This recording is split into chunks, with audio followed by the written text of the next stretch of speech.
रामकृष्ण हरी मंडळी, आपल्या भक्ती चॅनलमध्ये तुम्हा सगळ्यांचं मनापासून खूप खूप स्वागत. आजच्या व्हिडिओमध्ये मी तुम्हाला सांगणार आहे सोमवती अमावस्येचं महत्त्व, त्याची वेळ काय आहे, त्याचबरोबर या दिवशी पितरांसाठी आपण काय करायचं आहे, काय करायचं नाही आहे. त्याचबरोबर बघा, एक सोमवती अमावस्येची जी कथा आहे, जी कथा तुम्ही वाचायची आहे, कारण मी तुम्हाला ती लिहूनसुद्धा दिलेली आहे. किंवा वाचायची नसेल तर तुम्ही ऐका, ऐकायची नसेल तर वाचा. मात्र काहीतरी या दोनपैकी नक्की करा. त्याचबरोबर मी तुम्हाला पुढे संपूर्ण या सोमवती अमावस्येची माहिती, उपाय, विधी सगळं काही सांगते आहे. तर चला व्हिडिओला. हिंदू धर्मात अमावस्या तिथीला मोठं महत्त्व आहे. अनेक लोकांच्या मते अमावस्या ही अशुभ तिथी असते, मात्र असे नाही. अमावस्या देखील शुभ तिथी समजली जाते. हिंदू पंचांगानुसार चंद्रमासातील 30वी आणि शेवटची तिथी म्हणजे अमावस्या होय.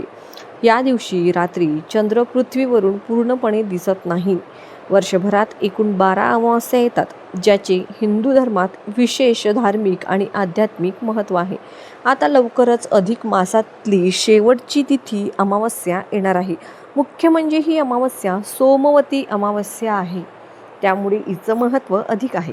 हिंदू धर्मात सोमवती अमावस्येला महत्त्वाचे आणि अत्यंत पुण्यवान मानले जाते. ही अमावस्या सोमवारी येत असल्यामुळे तिला सोमवती अमावस्या म्हणून ओळखले जाते. यावर्षी सोमवती अमावस्या अधिक मासात येत असल्यामुळे तिचे महत्त्व आणखी वाढले आहे.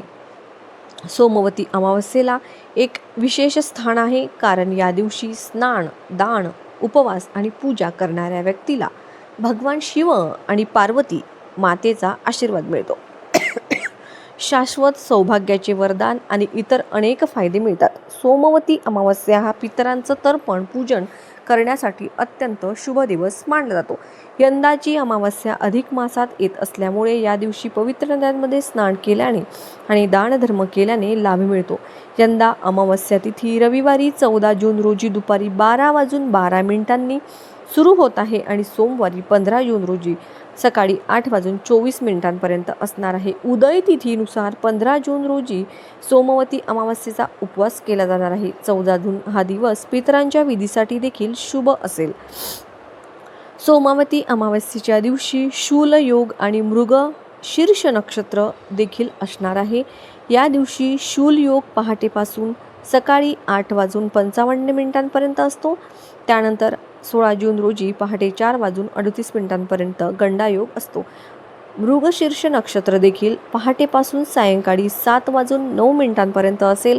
सोमवती अमावस्या ही हिंदू धर्मात विशेष धार्मिक आणि आध्यात्मिक महत्त्व असलेली तिथी आहे.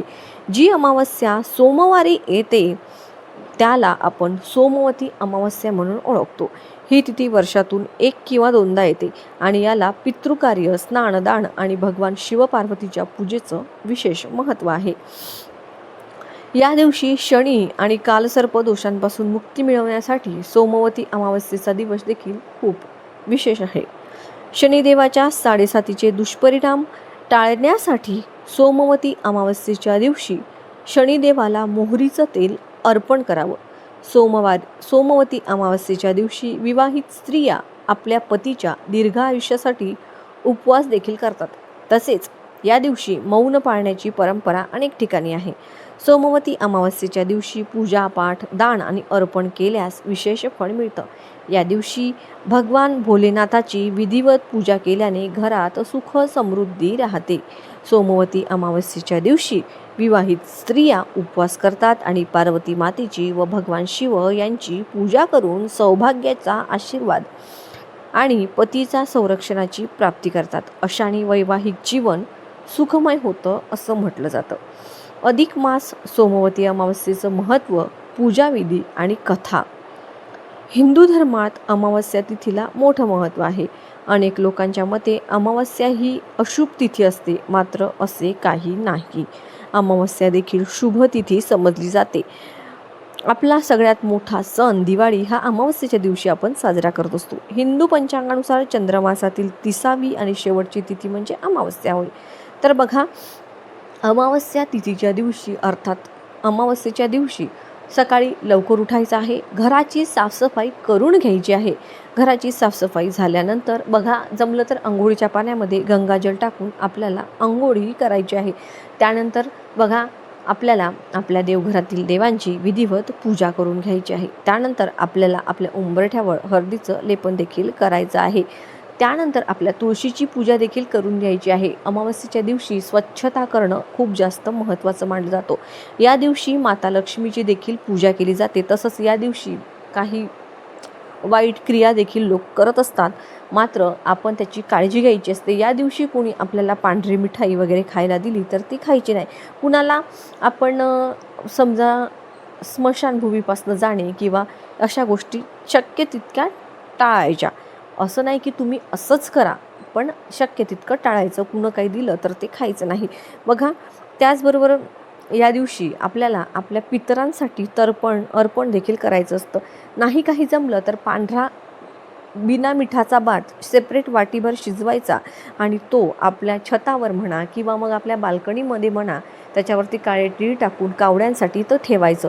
तुम्ही हे दुपारी 12 वाजता करायचं आहे. पितृ अष्टक अतिशय सोपं आहे, यूट्यूबला आहे, ते तुम्ही म्हणू शकता. त्याचबरोबर आपल्या पितरांना पाणी अर्पण करायचं. पाणी अर्पण करण्यासाठी दक्षिणेला तोंड करून उभं राहायचं.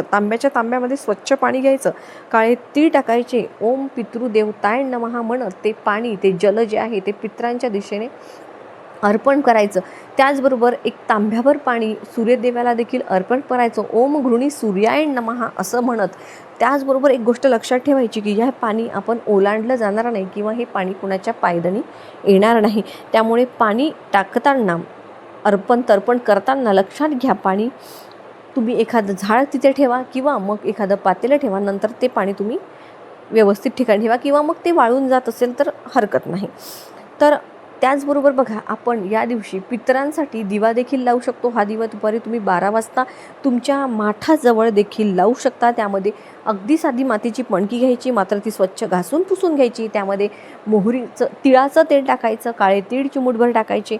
दिवा दक्षिणेकडे तोंड करून लावायचा, ओम पितृदेवताय नमः म्हणून लावायचा. आणि बघा, माठाजवळ तुम्ही हा दिवा लावू शकता. अशाच पद्धतीचा दिवा तुम्ही संध्याकाळच्या वेळेला आपल्या मुख्य प्रवेशद्वाराच्या बाहेर दक्षिणेला तोंड करून देखील लावू शकता. दिवसभर तुम्ही आपल्या मुख्य प्रवेशद्वाराच्या उजव्या हाताला उंबरठ्याच्या बाहेर एका पंक्तीमध्ये थोडेसे पांढरे तांदूळ आणि त्यावरती कापराची वडी टाकून ते दिवसभर ठेवायचं आणि संध्याकाळी ते जाळून टाकायचं. आणि दुसऱ्या दिवशी म्हणजेच मंगळवारच्या दिवशी उचलून तुम्ही ते एखाद्या निर्मल्यामध्ये टाकू शकता किंवा एखाद्या साईडला देखील टाकू शकता. तर हा सुद्धा उपाय पितरांसाठीच आहे. बघा, या दिवशी अमावस्येच्या दिवशी असं म्हणतात की पित्र हे पृथ्वीवर येत असतात आणि आपण त्यांच्यासाठी काय करतो ते हे बघत असतात.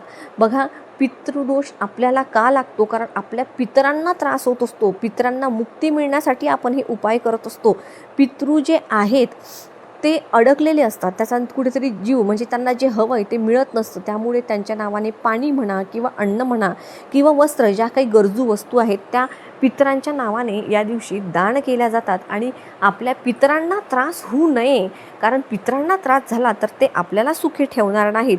त्यामुळे या दिवशी फळे, वस्त्र, अन्न, त्याचबरोबर छत्र्या अशा गोष्टी दान करण्याची आपल्याकडे प्रथा आहे. सोमवती अमावस्येच्या दिवशी पूर्वजांना त्यांच्या पापांपासून मुक्ती करण्यासाठी तर्पण, पिंडदान देखील आणि श्राद्ध देखील केलं जातं. पूर्वज प्रसन्न झाले तर कुटुंबाला संतती आणि समृद्धीचा आशीर्वाद देतात. सोमवती अमावस्येची कथा आता तुम्हाला सांगते. एका सावकाराला 7 मुले आणि एकच मुलगी होती. एक ब्राह्मण अनेकदा त्यांच्या घरी भिक्षा मागण्यासाठी येत असे. जेव्हा जेव्हा सावकाराची मुलगी भिक्षा घेऊन यायची तेव्हा तो ब्राह्मण भिक्षा घेण्यास नकार देत असे आणि तिला म्हणायचा की तुझ्या नशिबात चांगले भाग्य लिहिलेले नाही. हे ऐकून सावकाराची मुलगी दुःखी व्हायची. असे अनेक वेळा घडले. मग एके दिवशी सावकाराच्या मुलीने तिच्या आईला हा सगळा प्रकार सांगितला. एक ब्राह्मण कसा भिक्षा मागायला येतो आणि तिच्याकडून भिक्षा घेण्यास कसा नकार देतो. सावकाराच्या बायकोने तिच्या मुलीला सांगितले की पुढच्या वेळी जेव्हा भिकारी भिक्षा मागण्यासाठी येईल तेव्हा मला सांग. एके दिवशी भिकारी दारात आला तेव्हा सावकाराची बायको दाराच्या मागे लपून सर्व काही ऐकत होती. नेहमीप्रमाणेच घडले. भिकाऱ्याने भिक्षा घेण्यास नकार दिला आणि सांगितले की तुझ्या नशिबात विधवा होण्याचे लिहिले आहे, सौभाग्य प्राप्ती नाही. हे ऐकून सावकाराची बायको दारातून बाहेर आली आणि भिकाऱ्याला म्हणू लागली की आम्ही भिक्षा देतो, वरून तू आम्हाला एक अशुभ गोष्ट सांगत आहेस. ब्राह्मण म्हणाला की मी जे बोलतो ते खरे आहे. तुझ्या मुलीच्या नशिबात सौभाग्यप्राप्ती लिहिलेली नाही. जेव्हा तुमची मुलगी लग्नाच्या वेळी सप्तपदी घेत असेल त्याच वेळी एक साप येऊन आणि तिच्या पतीला चावेल आणि ती विधवा होईल. ब्राह्मणाचे बोलणे ऐकून सावकाराची बायको ही खूप दुःखी झाली. पण नंतर ती ब्राह्मणाला म्हणाली की ती विधवा होणार हे तुला माहीत असेल तर तिच्या सौभाग्याचे रक्षण कसे होईल हेही सांग. सावकाराच्या बायकोचे हे बोलणे सावकाराच्या बायकोने हे विचारल्यावर ब्राह्मण म्हणाला की इथून खूप दूर एक गाव आहे. तिथे सोना धोबीन राहते. ती प्रत्येक सोमवती अमावस्येला उपवास करते.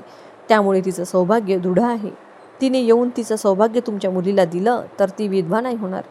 ब्राह्मणाचे म्हणणे ऐकून सावकाराच्या पत्नीने ब्राह्मणाचे आभार मानले आणि ती सोना धोबिनीच्या शोधात निघाली.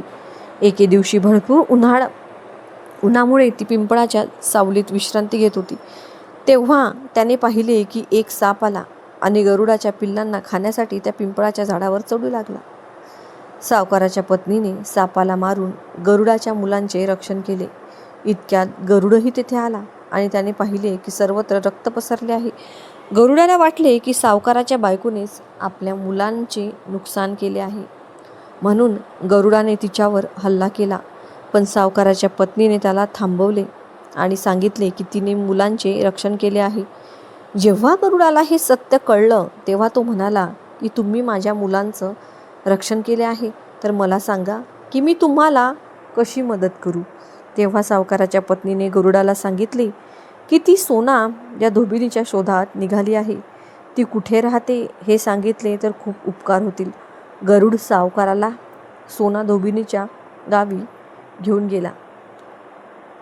सोना धोबीन यांना 7 मुले आणि 7 सुना होत्या. पण घरातील कामांवरून सुनांमध्ये भांडण व्हायचे. सावकाराच्या पत्नीला यावर उपाय सुचला आणि रोज रात्री सगळे झोपले की ती गुपचूप सोना धोबिनीच्या घरी जायची आणि घरातली कामे करून निघून जायची. असे बरेच दिवस चालले असताना एके दिवशी सोना धोबीन लपून बसून सर्व काही पाहिले. सावकाराची पत्नी निघून जाऊ लागली तेव्हा धोबिनीने तिला पकडले आणि विचारले की तू कोण आहेस आणि तू अशी घरची कामे करून का निघून जातेस. सावकाराची पत्नी म्हणाली की मी सर्व काही सांगेन, पण आधी वचन दे की सर्व सत्य सांगून घेऊन तू मला मदत करशील. सोना धोबिनीने सावकाराच्या पत्नीला वचन दिले. सावकाराच्या पत्नीने घडलेला हा सगळा प्रकार सोना धोबिनीला सांगितला आणि तिला सोबत यायला सांगितले. सोना धोबीन सावकाराच्या घरी गेली आणि तिच्या सुनेला म्हणाली की मी परत येईपर्यंत तुमचे सासरे मरून जातील, मात्र त्यांचे शरीर तेलात बुडवून ठेवा. अंतिम संस्कार करू नका. सोना धोबीन सावकाराच्या घरी आला आणि सावकाराच्या मुलीने लग्न सुरू असताना फेऱ्यांमध्ये एक साप आला. सोना धोबिनीने त्या सापासमोर दूध ठेवले आणि तो साप दूध पिऊ लागला. धोबिनीने त्याला मारले. यानंतर सोना धोबन म्हणाली मी आजवर जे काही सोमवती अमावस्या व्रत केलेत त्याचे पुण्यफळ मी सावकाराच्या मुलीला देते. यानंतर सावकाराच्या मुलीचे सौभाग्य कायम टिकून राहिले. यानंतर सोना धोबीन आपल्या गावी परत जाऊ लागली. वाटेत जाताना एके दिवशी सोमवती अमावस्या आली. धोबन यांनी या दिवशी उपवास केला आणि पिंपळाची पूजा केली. त्यामुळे पिंपळाच्या पूजेचं देखील या दिवशी खूप महत्त्व आहे. कथा वाचली. दरम्यान सोना धोबीन याच्या पतीचा मृत्यू झाला होता. घरी आल्यावर तिने सोमवती अमावस्येचे पुण्य पतीला दिले. त्यामुळे तिचा मृत पती पुन्हा जिवंत झाला. जेव्हा लोकांनी सोना धोबीनला विचारले की तुझ्या मृत पतीला कसे जिवंत केलेस, तेव्हा तिने सांगितले की सोमवती अमावस्येच्या व्रताचा परिणाम झाल्यामुळे पतीला जिवंत करण्यास मदत झाली आहे. तर असं सोमवती अमावस्येचं हे व्रत असतं आणि त्याचबरोबर कित्येक महिला उपवास देखील करतात. पिंपळाच्या झाडाची पूजा करण्याला महत्त्व देखील आहे. त्यामुळे असं म्हणतात या दिवशी पिंपळाच्या झाडाखाली देखील तुम्ही एक तिळाच्या तेलाचा दिवा संध्याकाळच्या वेळेला आवर्जून लावावा. त्याचबरोबर आपल्या पितृंसाठी मी तुम्हाला जेहीत सांगितलं, म्हणजे दिवा लावणं असो किंवा तो भात ठेवणं असो, तुम्ही आवर्जून सोमवती अमावस्येचा दिवस हा चुकवू नका. आपले पितृला जर त्रास होत असेल तर त्यामुळे आपल्याला पितृदोष हा लागत असतो. एका पिढीची सेवा केली म्हणजे आपल्याला पितृदोष लागणार नाही असं होत नाही. 3 पिढ्यांचा पितृदोष हा मनुष्याला लागत असतो. एका पिढीची सेवा करणं शक्य असतं, दुसऱ्या पिढीची सेवा करणं शक्य असतं, मात्र 3ही पिढ्यांची सेवा करणं शक्य नसतं. आणि पितरांचेही काही असतं की त्यांचा जीव कशामध्ये अडकलेला असतो किंवा त्यांना मुक्ती मिळत नसते, त्यांचेही काही दोष असतात, त्यामुळेही ते रडत असतात, त्यामुळेही ते भटकत असतात. तर त्यांनाही त्रास होऊ नये म्हणून त्यांच्या शांतीसाठी, मुक्तीसाठी आपण जे उपाय आहे ते करायचे असतात. आपले पितृ जर आनंदात असतील तर आपल्याला भरभरून आशीर्वाद देतील आणि आपल्याला पितृदोष हा लागणार नाही. त्यामुळे प्रत्येक अमावस्येला आपल्याला जेवढी जमेल तेवढी पितरांची सेवा महिलांनो आवर्जून करा.